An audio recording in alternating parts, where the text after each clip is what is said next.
오늘 주일은 2023년의 마지막 주일, 송년주일입니다. 그리고 저희 교회는 다섯째 주는 매월 다섯째 주가 있는 그 주는 가정주일로 지키는데 오늘은 또 가정주일입니다. 송년주일이고 가정주일입니다.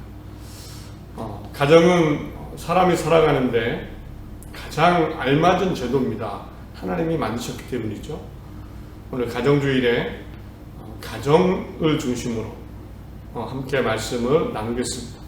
하나님이 기뻐하시는 가정으로 더 되어져 가기를, 또 세임을 얻기를, 어떤 가정일지라도 세임을 얻고 힘차게 살아가는 그런 모두가 되시기를 간절히 바랍니다. 한국교회에서는요 2000년대 초반부터 가정에 대해서 실제적인 관심을 갖기 시작했습니다. 큰 관심을 가졌습니다. 교회들마다 여건이 되면 가정을 위해서 가정특별부서를 만들었습니다.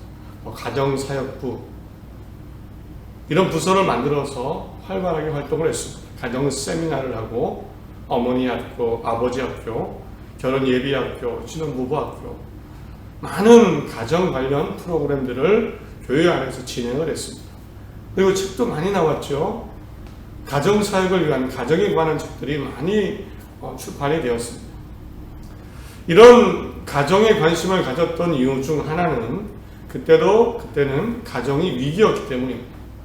한부모 가정이 늘어나고 재혼 가정, 미혼모 가정, 1인 가정, 청소년 다문화 가정들 이런 조금 힘든 가정들 생각을 해야 되는, 관심을 가져야 되는 가정들이 많이 늘어났습니다.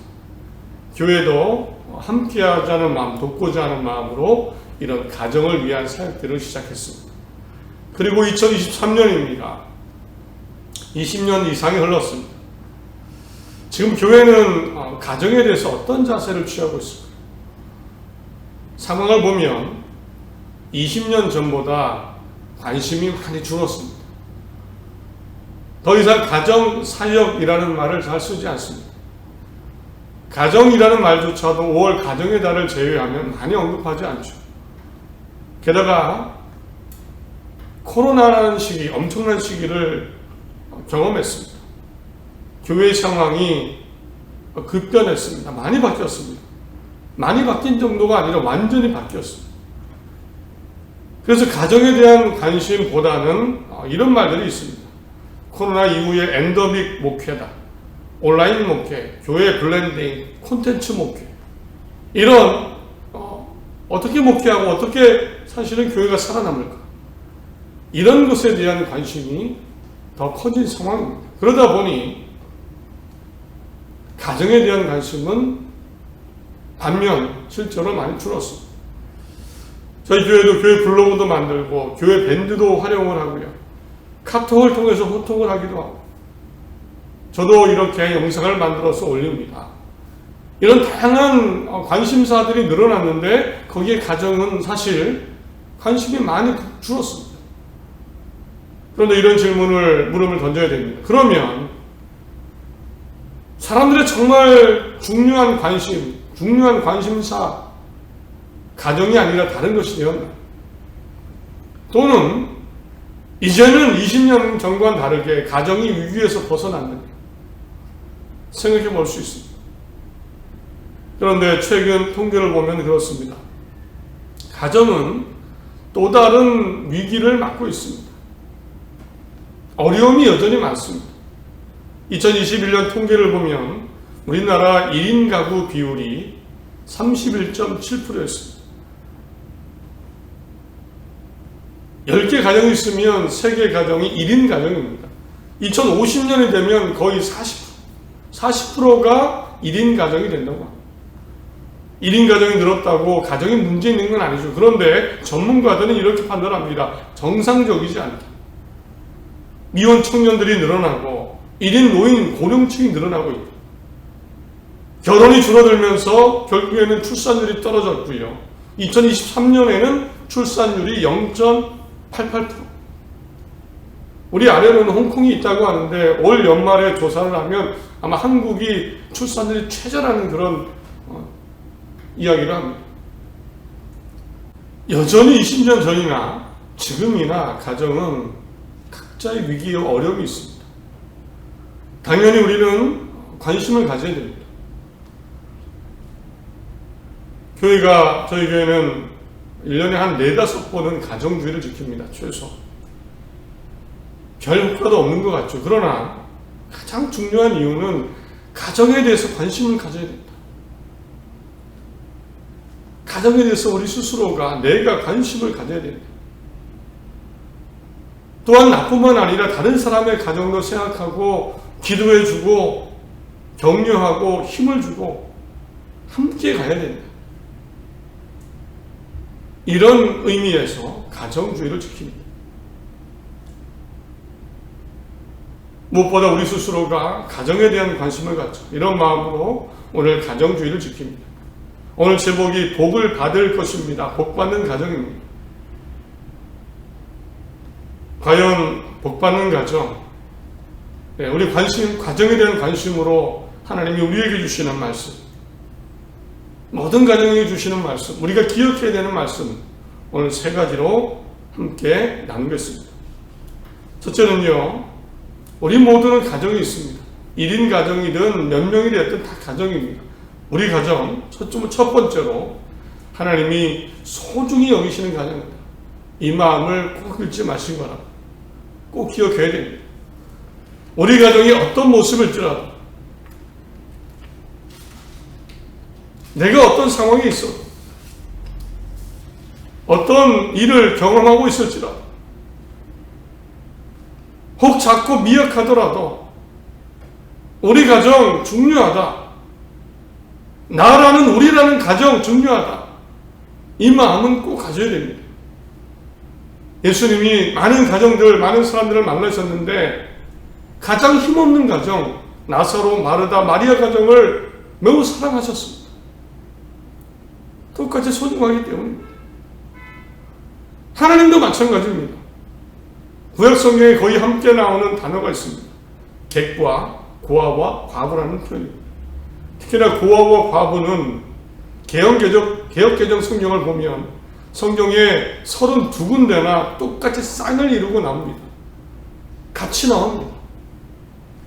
출애굽기 22장에 너는 이방 나그네를 압제하지 말며 그를 학대하지 말라. 너희도 애굽 땅에서 나그네 되었습니다. 너는 과부나 고아를 해롭게 하지 말라. 신명기 24장 19절에 내가 밭에서 곡식을 벨 때에 그 한 뭇을 밭에 잃어버렸거든 다시 가져오지 말고 나그네와 고아와 과부를 위하여 남겨두라. 그리하면 내 하나님 여호와께서 내 손으로 하는 모든 일에 복을 내리시리라. 21절에도 내가 내 포도를 딴 후에 그 남은 것을 다시 따지 말고 객과 고아와 과부를 위하여 남겨두라. 하나님은 이제 가나안 땅에 들어가서 새로운 시대, 새로운 민족으로 성장해 나가야 되는 그들에게 한 가지 법을 만드셨습니다. 좀 특이한 법입니다. 그것은 밭에서 곡식을 추수할 때 곡식단을 하나 잃어버렸으면 찾으러 가지 말라. 잃어버린 이유가 있는데 그것은 나그네와 고아와 과부의 것이기 때문에 그들을 위해서. 이제 이것은 네 것이 아니고 그 사람들의 것이다. 포도를 수확했습니다. 열심히 일하다가 그만 착각을 해서 포도송이 따지 않은 포도송이가 있습니다. 뒤를 돌아봤더니 여전히 가지에 열려있는 포도송이가 있습니다. 하나님 말씀하셨는데 이거 더 이상 너 거 아니다. 그냥 남겨둬라. 나그네와 고아와 과부를 위해서. 하나님의 법입니다. 구약시대 사실 가장 미약하고 연약한 가정이었습니다. 힘으로 정말 농사를 지어야 되고 가축들을 길러야 되고 그 속에 가정 안에 남자가 없다면, 부모님이 없다면 사실은 생존하기 어려운 현실입니다. 그러니 늘 가난했지요. 먹을 것이 부족합니다. 생명의 위협을 받고요. 어딜 가도 조마조마합니다. 대표적으로 성경에 나오는 룻기서에 나오는 나오미와 룻세가 어떻습니까? 장성한 두 아들을 죽고 남편까지 죽은 나오미의 가정. 나오미 시어머니와 며느리만 남았습니다. 결국 살다 먹고 살기 힘드니까 거의 빈털터리가 되었습니다. 다시 고향으로 돌아옵니다. 살기 위해서. 돌아올 때 아무것도 가지지 않고 거의 몸만 돌아옵니다. 사람들이 얘기하기를 우리가 알던 그 나오미가 맞느냐 이렇게 말할 정도입니다. 그리고 먹고 살기 위해서 다른 사람이 추수하는 밭에 가서 뒤에 떨어져 있는 이삭을 줍습니다. 이삭을 줄 수 있었던 이유 뭡니까? 하나님의 법 때문입니다. 이삭을 떨어뜨렸으면 너로 주우러 가지 마라. 가난한 사람들의 것이다. 고아와 객과 과부를 위한 것이다. 하나님도 이렇게 관심을 갖고 계십니다. 우리 가정이 어떤 가정일지라도 우리 가정 하나님이 아시고 중요하게 정말 소중히 여기시는 가정이다. 이것을 기억해야 돼요. 명문가정, 우리는 이런 말 쓰죠. 명문가정, 부유층, 상류층, 그 반대의 가정들을 또 얘기합니다. 이것은 사람들의 구분이지요. 하나님 앞에서 똑같습니다. 뭐가 다르겠습니까? 모든 게 다 하나님 것인데, 모든 것을 만드신 분인데, 하나님 앞에서 뭐가 경중이 있겠습니까? 다 소중히 여기시는 가정입니다. 우리도 우리 가정 스스로 가치를 떨어뜨려서는 안 됩니다. 우리 가정 내가 포기하는 게 아닙니다. 하나님은 포기한 적이 없으신데 자신감을 회복하고 소중함을 가지고 살아가시는 모든 가정 다 되시기를 바랍니다. 현재의 가정, 지금의 가정 정말 소중합니다. 이런 마음으로 사시길 바랍니다. 또한 하나님이 주신 우리가 기억해야 되는 가정은 어떤 가정이 되느냐, 가정에 대한 생각입니다. 두 번째로요, 우리 가정은 하나님이 기뻐하시는 가정이 되어야 된다. 꼭 이 목표를 가져야 됩니다. 모세는 앞으로 가나안 땅에 들어가서 가정을 이루고 살아갈 이스라엘 민족에게 가장 강조한 것이 있습니다. 신명기 28장 1절을 제가 읽어드립니다. 만일 여러분이 여호와의 하나님 여호와께 순종하고 내가 오늘 여러분에게 가르치는 여호와의 모든 명령을 충실히 지키며 여러분의 하나님 여호와께서 여러분을 세계에서 가장 뛰어난 민족이 되게 하실 것입니다. 하나님 말씀하셨습니다. 모세를 통해서. 거기 들어가서 살아갈 텐데 여호와 하나님께 순종하는 가정, 그런 삶을 살아. 모세가 가르치는 모든 율법을 지켜라. 말씀대로 살아. 그러면 뛰어난 민족이 되게 됩니다. 하나님은 모든 사람들에게 이제 가정을 결혼하고 가정을 만들고 아이를 낳고 살아갈 그런 사람들에게 말씀하셨습니다. 하나님이 기뻐하는 말씀대로 살아가는 사람들 또 가정이 되어라. 쉽게 표현하면 10계명이죠. 더 요약하면 예수님이 말씀하신 하나님을 사랑하고 이웃을 사랑하는 가정입니다. 하나님을 사랑하고 이웃을 사랑하는 하나님이 기뻐하시는 가정입니다. 그런 가정이 되어져 가는 겁니다. 그런 가정으로 살아가는 겁니다. 그래서 저희 가정 2024년부터는 매주 한 번은 꼭 가정 예배를 드리기로 했습니다. 가정 예배선을 펴놓고 하나님을 사랑하는 거죠. 또 교회 이름으로 교회 장소를 통해서 이웃을 섬길 겁니다. 청소년 아이들을 만나고 이웃을 섬기고 교회 이름으로 교회 장소를 통해 이루어질 겁니다. 교회도 이웃을 사랑하죠. 이제 우리 각자입니다. 각자의 가정입니다. 이웃을 사랑하고 하나님 말씀대로 살아가는 그런 가정이 되는 겁니다. 우리 가정 세상 속에 있는데 정말 좋은 가정이다. 하나님 보실 때 사람들이 말할 때에도 이웃을 사랑하는 선한 가정, 좋은 가정입니다. 이런 가정으로 되어져 가야 됩니다. 좋은 이웃이 되는 거고, 좋은 직장 동료가 되는 거고,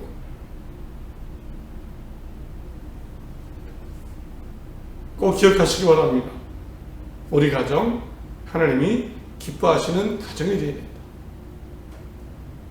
가정은 물론이고 교회 안에서, 세상 안에서 하나님이 기뻐하시는 가정이 되는 것입니다. 이런 가정 되시기를 간절히 바랍니다. 나 한 사람 한 사람의 가정입니다. 마지막으로 세 번째, 가정을 위해서, 가정에 대해서 이렇게 생각하시기 바랍니다. 우리 가정도 하나님이 알맞은 복을 주실 것이다. 꼭 믿으시기 바랍니다. 신명기 28장 2절 6절, 만일 여러분이 여러분의 하나님 여호와께 순종하면 다음과 같이 복을 받게 될 것입니다. 여러분의 가정에서도 복을 받고 일터에서도 복을 받을 것입니다. 자손이 번성하고 농사가 잘 되고 가축이 증식하며 먹을 것이 풍성할 것입니다. 그리고 여러분이 하는 일마다 복을 받아 다 잘 될 것입니다. 하나님은 결국에는 복받는 가정을 말씀하셨습니다. 하나님 말씀대로 살아가는 기뻐하는 가정이 될 때 내가 복을 줄 거다. 가정에서나 일터에서나 자손이 번성할 것이고 일터에서 농사가 잘 될 것이고 가축이 새끼를 많이 나와서 늘어날 것이고 먹을 음식이 풍성할 거고 하나님 일마다 복을 받을 것이다. 저는 단순히 욕심을 가지고 말씀드리는 게 아닙니다. 내가 원하는 욕심의 수준을 채우라는 게 아니고요. 그것을 기대하는 게 아닙니다. 하나님은 우리 가정에서에도 알맞은 살아갈 수 있는, 웃을 수 있는 그런 넉넉한 하나님의 은혜를 베풀어 주신다는 것. 그것이 물질적인 걸 수도 있고요. 다양한 것이겠죠. 결국 하나님께 희망을 주는 가정이 되라는 건데, 희망을 주는 가정. 내가 어떤 현실 가운데 있어도 하나님께 희망을 주고 우리 가정은 하나님이 복을 주실 것이다. 살아갈 때 자신감 있게 살아갈 수 있도록 복을 주실 것이다. 이 믿음을 꼭 가지시기 바랍니다. 믿기 어려울 수 있겠죠. 두렵고 걱정되고 의심이 생길 수 있습니다. 아브라함이라는 사람도 그랬습니다. 아브라함이라는 사람이 그 가정이 작은 가정입니다. 하나님을 만나고 하나님을 믿겠다. 하나님이 복 주신다고 하셨다. 창세기 12장에 말씀합니다. 여호와께서 아브라함에게 이르시되 너는 너의 고향과 친척과 아버지의 집을 떠나 내가 내게 보여줄 땅으로 가라. 내가 너로 큰 민족을 이루고 내게 복을 주어 내 이름을 창대하게 하리니 너는 복이 될지라.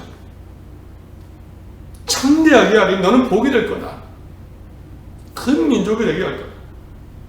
이 말 믿고 고향 떠나서 가나안 땅으로 갔습니다.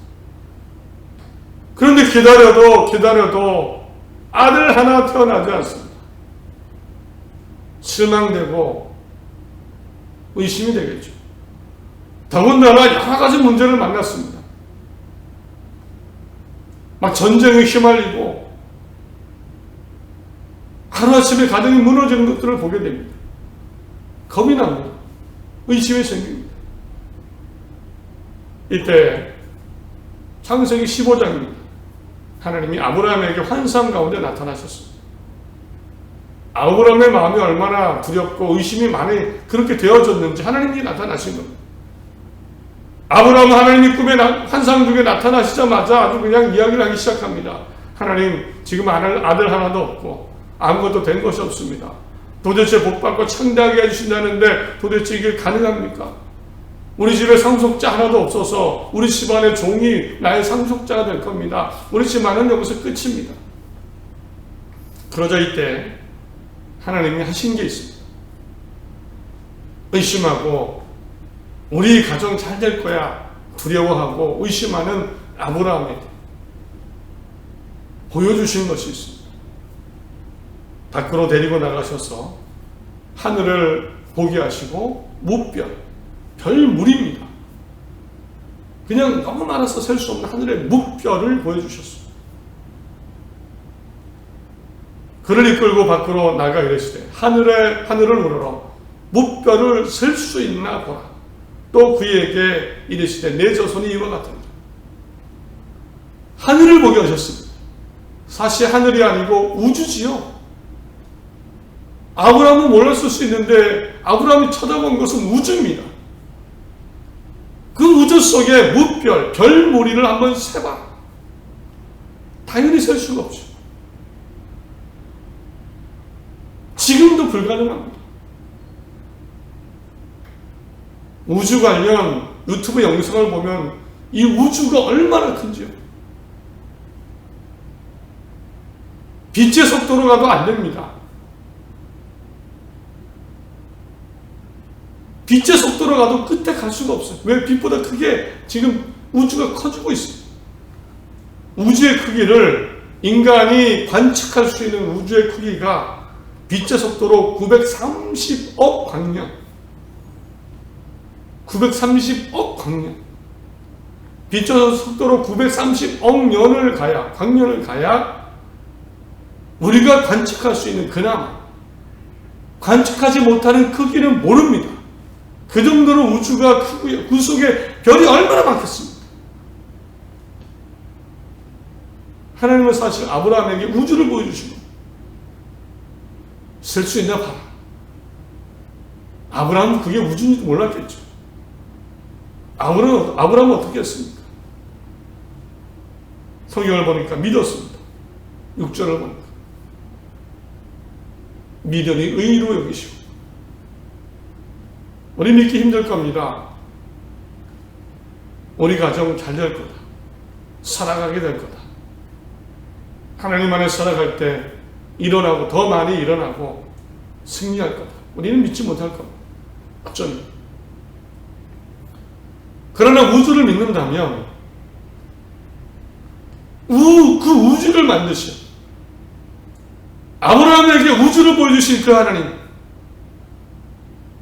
오늘 기록을 통해 우리에게 말씀하시는 것 같습니다. 우주를 봐라. 하늘의 무뼈를 봐라. 셀 수 있나 봐. 못 세는 거 알고 있습니다.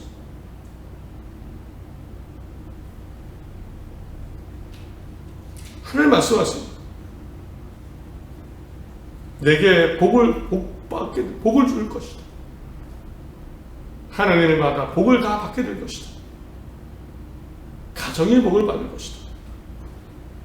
하나님 안에 살아가는 가정입니다. 이제 가정에 대한 세 가지를 나누었습니다. 가정에 대해서 마지막 가정주일입니다. 오늘 2023년에 하나님이 우리 가정을 소중히 여기십니다. 나도 소중히 여겨야 됩니다. 나 스스로가 먼저 소중히 하시면 우리 가정은 소중한 가정입니다. 함부로 하면 안 됩니다. 또 우리 가정은 하나님이 기뻐하시는 가정이 되는 그런 목표를 세워야 됩니다. 우리 가정 소중합니다. 우리 가정 하나님이 기뻐하시는 가정 되어야 됩니다. 이렇게 살아가다 보면 하나님이 복을 주시는구나 깨닫게 될 줄 믿습니다. 하나님 주시는 우리 가정 복의 가정이다 믿으시고 힘차게 함께하는 가정들을 받으시기 바랍니다. 일본 메이저리그 야구 선수 중에 일본 선수, 미국입니다. 미국 메이저리그 야구 선수 중에 일본 오타니라는 선수가 있어요. 굉장히 유명합니다. MVP도 타고요. 재능도 뛰어나고요. 정말 홈런도 가장 많이 치고 그런 선수입니다. 특이한 습관이 있습니다. 경기장에 가다가 바닥에 휴지가 떨어져 있으면 줍습니다. 영상에 찍히고 합니다. 그냥 좋은 일 하나보다 휴지가 떨어져 있으니까 줍나 보다라고 하는데 들어봤더니 이유가 있습니다. 쓰레기는 사람들이 떨어뜨린 행운이다. 나는 사람들의 행운을 줍는 거다. 좋은 일 하면서 또 그런 마음도 갖는 거죠. 나는 행운을 주는 거다. 쓰레기 주면서 참 의미가 있죠. 그런데 우리는요 행운을 주는 사람들이 아닙니다. 하나님이 내려주신 은혜 가운데 하나님이 복 주시는 가정입니다. 문으로 살아가지 않고 하나님 안에 살아가는 가정입니다. 2024년 시작이 됩니다. 우리 가정 소중한 가정이고 하나님이 기뻐하시는 가정이 되어야 됩니다. 하나님의 은혜가 풍성한 그런 2024년 축복의 한 해가 될 것을 믿습니다. 이런 가정으로 힘차게 시작하는 또 한 주가 되시기를 간절히 바랍니다.